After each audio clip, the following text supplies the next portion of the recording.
안녕하세요. 북클럽입니다. 오늘은 북클럽 15번째 책, 삶이라는 우주를 건너는 너에게 라는 책을 준비했습니다. 김민형 교수님이 쓴 책인데요. 김민형 교수님은 한국인 최초로 옥스퍼드 대학교 수학과 교수를 역임하신 분이라고 합니다. 목차를 보면 새로운 것을 발견하는 기쁨을 너와 나누고 싶구나. 인간의 역사는 하나의 거대한 이야기란다. 네가 직접 멋진 답을 찾아보렴. 세상에는 아주 중요한 질문들이 있단다. 때로는 시 읽는 기쁨을 느껴보렴. 밤은 사색하기에 아름다운 시간이란다. 사람들은 언제나 하늘과 바다 건너편을 궁금해했어. 가끔 아빠는 네가 어떤 어른이 될지 상상해 본단다. 세상에는 설명할 수 없는 놀라운 일이 많단다. 언젠가 아름다운 이상을 위해 노력한 사람이 있었어. 여행은 우리를 행복하게 만들어 주기도 해. 우리는 무엇으로 이루어졌을까? 진실을 찾기 위한 탐험이 필요할 때가 있단다.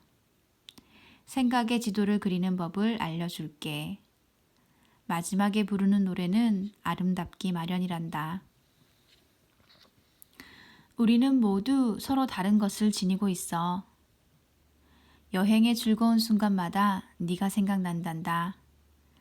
짧은 편지로도 진심을 전할 수 있단다. 진실은 결코 간단하지 않아.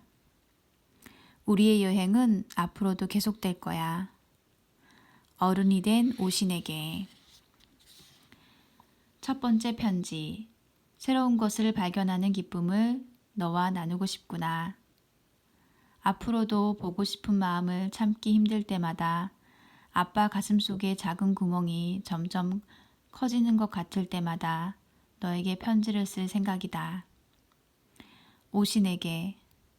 아빠는 오늘 막 영국에 도착했다. 네가 얼마나 보고 싶던지 이렇게 편지를 써야겠다는 생각을 했어. 사실은 앞으로도 보고 싶은 마음을 참기 힘들 때마다 아빠 가슴속에 작은 구멍이 점점 커지는 것 같을 때마다 너에게 편지를 쓸 생각이야. 옛날에 아빠가 공부한다고 한국을 떠나 미국으로 건너왔을 때가 생각나더구나. 처음 미국에 왔을 때는 1년 내내 가슴속 구멍이 점점 커지는 기분이었단다. 그때는 이메일도 없었기 때문에 매일매일 한국에서 온 편지가 없나 하고 우편함으로 달려가곤 했어. 당시 할아버지가 인생과 교육, 철학, 역사 같은 것에 대한 당신 생각을 빼곡히 적어 긴 편지를 보내주셨거든. 그런 편지를 받았어도 가슴속 구멍이 사라지지는 않았던 것 같아. 그 구멍이 결국 어떻게 되었는지 지금은 기억도 안 난다는 게 웃기지만. 하지만 이제는 새로운 구멍이 생긴 기분이구나. 그때보다 더 크게 말이다. 오늘 아파트에 도착하고 나서 잠깐 동네를 산책했어. 동네라고 해도 거의 다 대학교 건물들이야. 너에게 말해주지 않은 것 같은데 지금 아빠가 와 있는 학교는 케임브리지 대학교라는 곳이란다. 세계에서 손꼽히는 전통 있는 학교지. 그만큼 아주 오래된 건물도 많아서 네가 직접 본다면 틀림없이 좋아할 거야.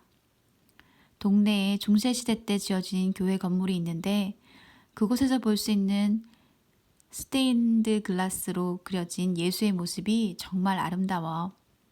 평소 보던 것들보다 더 수수하고 소박하단다. 그 모습이 담긴 엽서를 찾게 되면 너에게 보내주마. 물론 그 교회 건물에는 창이 무척 많아서 네가 말한 그 창문이 찍힌 엽서는 찾기 어려울지 모르겠지만 네가 여기 오면 좋아할 게 또 하나 있어.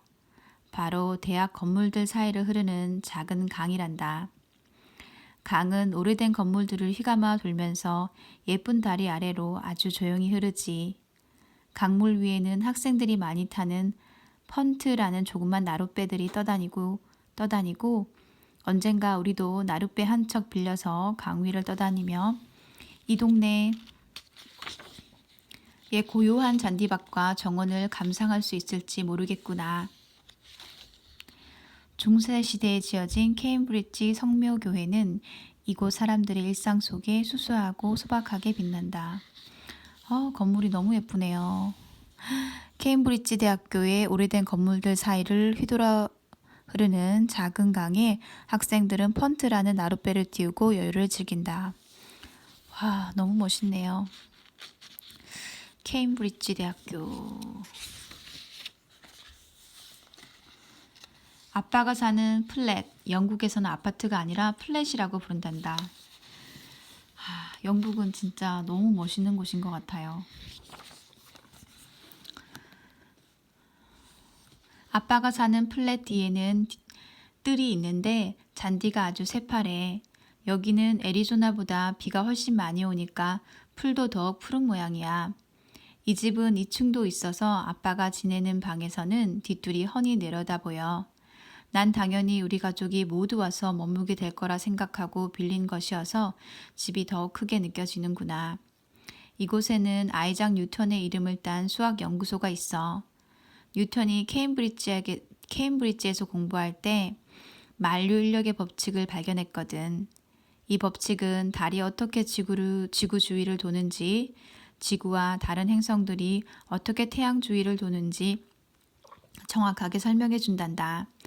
그리고 우주선이 대기권 밖으로 벗어나려면 얼마나 빠른 속도로 날아가야 하는지 같은 것도 뉴턴이 이런 사실을 발견하는데 주로 사용한 장치가 미분이라는 건데 이건 지금도 모든 대학교에서 가르치고 있어.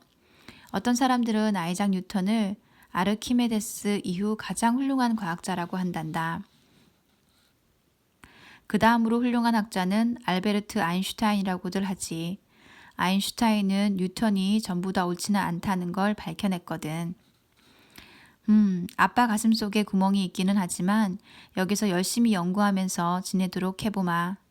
물론 내가 알아내는 것들이 아르키메데스나 뉴턴의 발견만큼 중요하지는 않겠지만 그래도 새로운 것들을 발견해낼 때면 다 벗어던지고 유레카를 외치고 다니고 싶은 기분이 드는 건 분명해.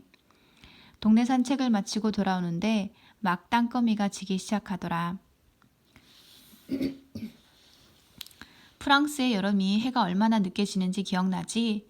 영국도 비슷하단다. 옆으로 작은 묘지가 있는 길을 걸었어. 묘지에도 짙푸른 잔디가 아름답게 덮여 있었지. 길 맞은편으로는 아담한 시골집들이 나란히 늘어서 있는데 붉은 벽돌집도 있고 갈색 사암 벽돌집들도 있었어. 하나같이 예쁘게 꾸민 작은 정원이 딸려 있더구나.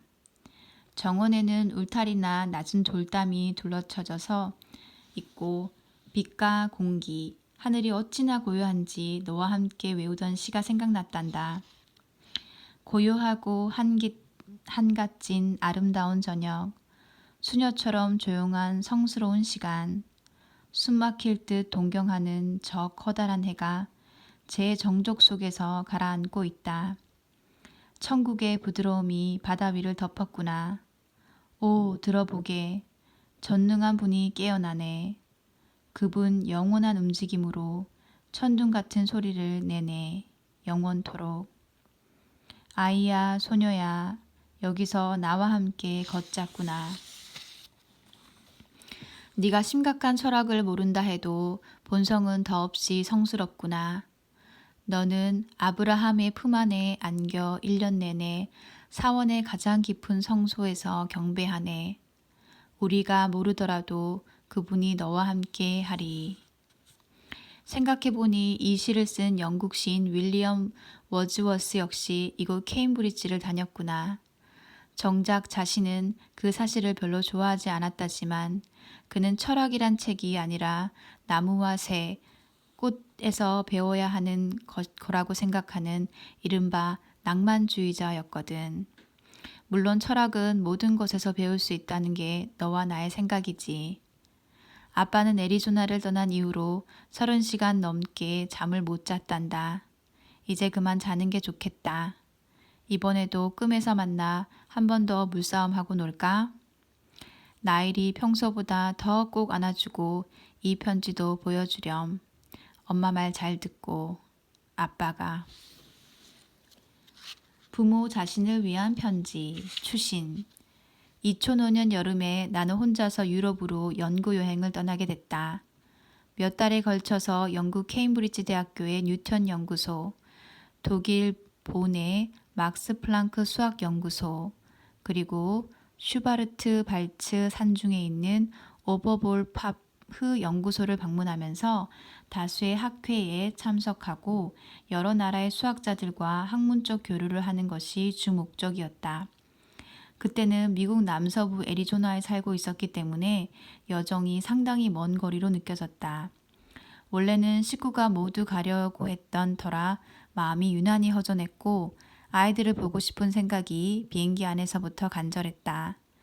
그러던 중 여러 해 전에 읽은 칠레 작가 이사벨 아옌데의 수기 파울라가 생각났다. 혼수 상태에 빠져서 입원 중이던 딸 파울라에게 작가가 보내는 편지 형식의 책이다. 자신의 어릴 적 사회상, 특이한 풍속과 집안 전통, 칠레의 복잡한 정치 상황 등에 대한 독특한 관찰로 가득해서 그녀의 후기 소설들보다 훨씬 감동적이었던 것으로 기억한다. 파울라는 결국 포르피린증으로 죽게 됐는데 간호하는 과정에서 괴로운 마음을 달랠 길이 글쓰기밖에 없었다는 작가의 서문이 떠올랐다. 단 몇 개월의 이별을 자식의 죽음과 비교하자는 것은 물론 아니다. 하지만 나도 큰아들에게 편지를 쓰면서 글쓰기의 치유 효과를 경험했다. 어째서 아이들이 보고 싶을까? 과학자로서 질문을 던지지 않을 수 없다. 참고로 왜 자식을 사랑하는가에 대한 과학적인 답변은 그렇지 않았더라면 내가 태어나지 못했을 것이기 때문이다. 그 답의 의미는 진화론적인 관점에서 독자 스스로 생각해 보길 권한다. 두 아들이 많이 자라고 나서는 아이들과 이런 문제를 가지고 토론할 때가 많았다. 큰아들이 고등학생이 되었을 때는 나보다는 친구와 이성에 관심이 많았기 때문에 때로는 생물학적인 관점에서 이 문제를 함께 분석해보곤 했다. 아들은 이미 자신의 생활을 바쁘게 사는 중이고 나로서는 대체로 지켜보다가 구체적인 지식을 전해줄 기회가 있으면 흐뭇해하거나 같이 음악회라도 가게 되면 큰 행운처럼 느끼곤 한다. 나는 지금도 혼자 여행을 자주 하는 편이고 한국의 대학교에 방문할 때면 아이들 일정 때문에 한두 달 별 수 없이 떨어져 있기도 한다. 혹자는 이 책의 주제를 자녀 교육으로 생각할지 모른다. 물론 나로서도 어느 부모가 미흡한 이 글을 통해서 조금이나마 지식이나 가치관에 대한 고찰을 즐길 기회를 얻는다면 참으로 고마울 것이다. 그러나 이 책을 쓰게 된 진정한 동기를 이야기하려면 교육에 대한 생각을 먼저 이야기하지는 않을 것 같다. 혹은 어떤 이유로든 아이들과 떨어져 살아야 하는 부모들을 위한 책이 아닌가 하는 생각도 든다. 이 편지들 역시 아이들보다도 나 자신을 위해서 쓴 글이기 때문이다. 그렇다면 지혜로운 부모가 되려면 어찌 살아야 할까? 당연히 중요한 질문이다. 나도 한국에 갈 일이 있을 때마다 주위 사람들을 보면서 배우려고 노력하는 편이다. 내가 권장하고 싶은 방법이 하나 있기는 하다. 바로 아이들에게 편지를 쓰는 일이다. 이메일이라도 괜찮다. 종이에 쓸 필요는 없지만 공들여서 쓰는 습관은 중요하다. 어차피 허비하기 쉬운 저녁 시간에 글짓기 연습을 하게 될 뿐더러 가련한 마음을 건설적으로 위로하는 데는 이만한 방법이 따로 없기 때문이다. 공부와 자기 반성 그리고 근면한 생활 원리를 낭만적인 세계관과 결합하기 좋아하는 우리 국민성과 어울리는 면도 있다. 그러니 이 책을 어설픈 아빠 조교의 시범으로 생각해도 좋을 것 같다. 이 책을 준비 중이던 해의 봄, 이탈리아 피사의 고등사범대학을 방문할 때는 가족이 함께 갔다. 그동안 몇 번 둘러본 도시라 조금은 느긋하게 산책도 하고 세세한 문화생활을 즐길 수도 있었다. 아이들은 때로 높은 창 사이로 밝은 광장이 내다보이는 내 사무실에 진을 치고 오후 내내 책을 읽기도 했다. 어느 화창한 일요일에는 피사 북쪽으로 약 1시간 거리에 아직까지 웅장하게 중세 성곽이 둘러싸고 있는 도시 루카로 기차 여행을 갔다. 그날의 가장 재미있는 경험은 소매치기 무리와의 만남이었다. 피사역 자동 매표소 부근을 얼씬거리면서 몇 사람은 순발력을 발휘할 준비를 하고 있었고, 자전거 도둑으로 유명한 비토리오 데시카의 영화에 나올 법한 초라한 흰머리 신사가 표 사는 사람들을 오가며 비밀번호로 훔쳐보고 애쓰는 것을 아이들이 먼저 알아채서 내게 말해줬다. 그들은 구겨진 양복으로도 야윈 모습을 감추지 못했고 나이도 중년은 되어 보여서 상당히 측은한 느낌이 들었다. 그런데 아이들한테는 그 도둑 무리가 너무나도 우스꽝스러웠나 보다. 기차에 탈 때까지 웃음을 멈추지 못했고 그 후로도 한동안 역이나 광장 혹은 시장을 지날 때마다 누가 먼저 소매치기를 발견하는지 게임으로 만들어 작은 재미를 누렸다. 세상을 다니면 무서운 사람보다 친근한 사람과 불쌍한 사람이 훨씬 많다는 것을 자주 느끼면서 산다. 하지만 가여운 우리의 모습 속에도 웃음거리가 숨어 있다는 진실은 주로 아이들에게서 배운다.